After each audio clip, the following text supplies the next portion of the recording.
Buenas tardes, soy estudiante de la Facultad de Ciencias Humanísticas y Sociales de la Universidad Técnica de Manabí. Estudio la carrera de Psicología Clínica y estoy en quinto nivel.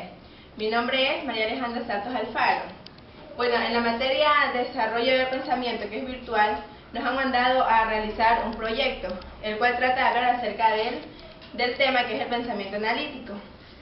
Bueno, pero antes de hablar acerca del concepto del pensamiento analítico, debemos de saber que existen varios tipos de pensamiento, los cuales se basan en la resolución de un problema o en la búsqueda de una respuesta. Al hablar del pensamiento analítico nos estamos derivando, o como quien dice, conceptualizando acerca de que este se basa en principalmente, como quien dice, hablar del problema, pero separarlo en partes para poder analizarlo y poder buscar una solución.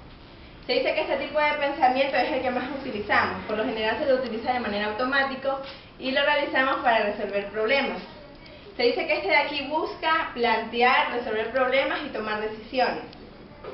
Como ya les dije, es muy utilizado constantemente y automático, ya que, como sabemos, lo vamos a utilizar de manera automática porque es algo que sin querer lo realizamos.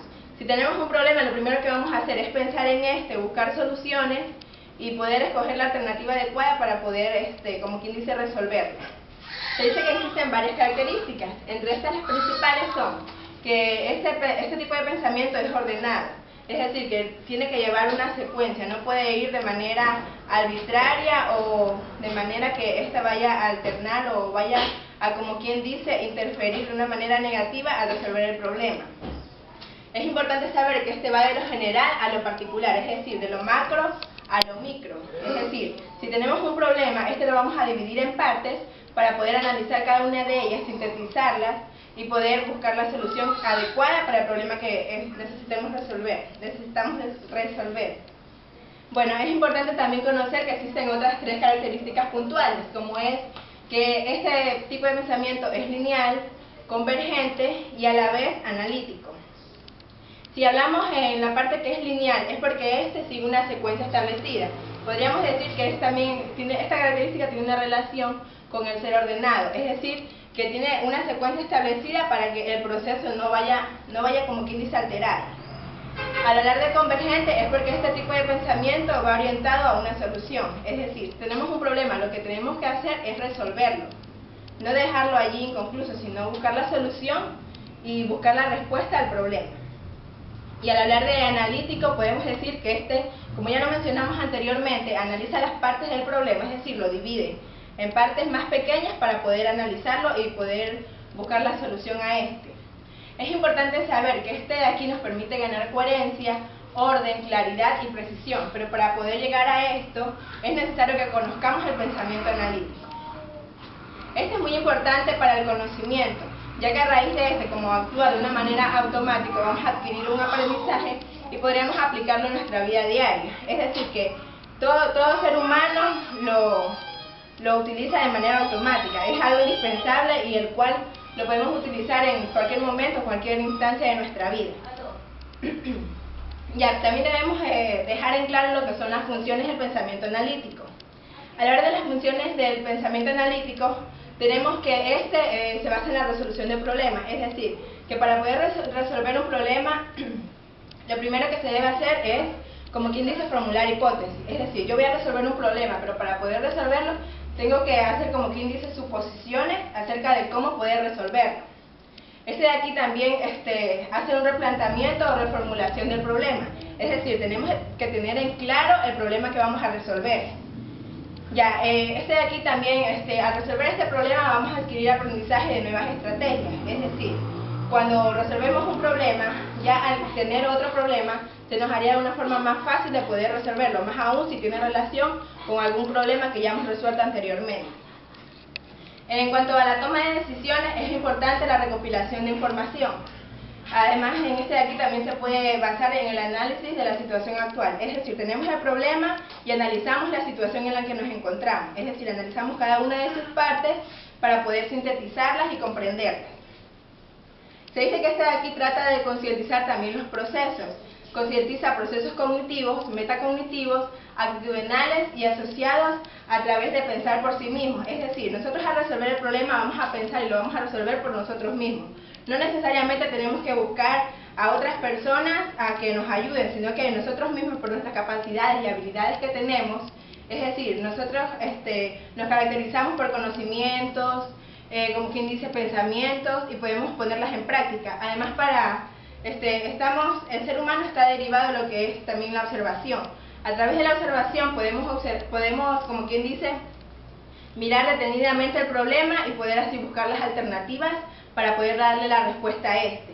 También es importante estar consciente de los recursos y potencialidades, es decir, qué puedo utilizar para resolver el problema. Bueno, en esto de aquí también es importante conocer que al analizar los problemas debemos de, como quien dice, tomar algunas preguntas que vayan derivadas a o mediante el cual podamos resolverlo. Se dice que para poder resolver un problema lo más importante es primero tener en claro cuál es el problema, como ya les mencioné, tener en claro el problema, es decir, lo que vamos a resolver y qué estrategias vamos a utilizar para Como segundo paso tenemos una pregunta clave que surge, es decir, ¿cómo voy a resolver el problema? Puede ser una pregunta que puede surgir al momento de tener el problema enfrente de nosotros. Es importante también, como quien dice, implementar el propósito, o sea, el propósito que yo tengo para resolver el problema y que es de mucha importancia. También a raíz de es importante buscar información o realizarnos preguntas acerca del tema que vamos a resolver o más bien del problema. Es importante hacer hipótesis, como ya lo mencioné, plantear hipótesis o suposiciones de acuerdo al tema o quien dice, en este caso, el problema. Tenemos que saber que si se resuelve el problema, va a implicar ventajas y desventajas. Es decir, una vez resuelto el problema, debemos de, como quien dice, separar las ventajas que obtuvimos y las desventajas que obtuvimos también al resolver este tipo de problemas. Es importante también, como quien dice, esclarecer o quien dice resaltar las ideas importantes acerca de este problema. Y si, por ejemplo, queremos usar otras alternativas o quizás podremos utilizar algún término que no conozcamos o que tengamos en duda, podremos recurrir a un diccionario, buscar el significado y de esta manera poder implementar esa palabra en el problema que queramos resolver y podemos de esta manera poder sintetizarlo y poder llegar a la solución. Es importante en esto de aquí también, como quien dice, dejar los puntos de vista en claro. Yo puedo tener un punto de vista en relación al problema que quiero resolver, la otra persona puede también tener un punto de vista diferente y es necesario también tomarlo en cuenta. Y bueno, en este caso también es importante buscar una mejor solución. Para de esta manera, al buscar una mejor solución, podremos llegar a lo que es la conclusión. Cuando hablamos de conclusión, estamos hablando acerca de, como que era algo final, algo de lo cual yo concluí acerca del problema. Si lo pude concluir que fue una manera fácil, si pude concluir si fue una manera difícil de resolver el problema, pero lo importante es que al terminar o al tener el problema en claro, lo importante es que se busque una solución. Esta parte del pensamiento analítico también nos dice o nos habla acerca de que al tener un problema todo tiene solución, y como comentan varios psicólogos, que el problema, al momento de presentar uno el problema, a veces en el mismo problema está la respuesta. Simplemente lo que tenemos que hacer es analizarlo detenidamente, ponerlo, como quien dice, poderlo sintetizar, analizar y deducir, y de esta manera poderlo poner en práctica y resolver el problema que queramos. Bueno, eso es todo. Gracias.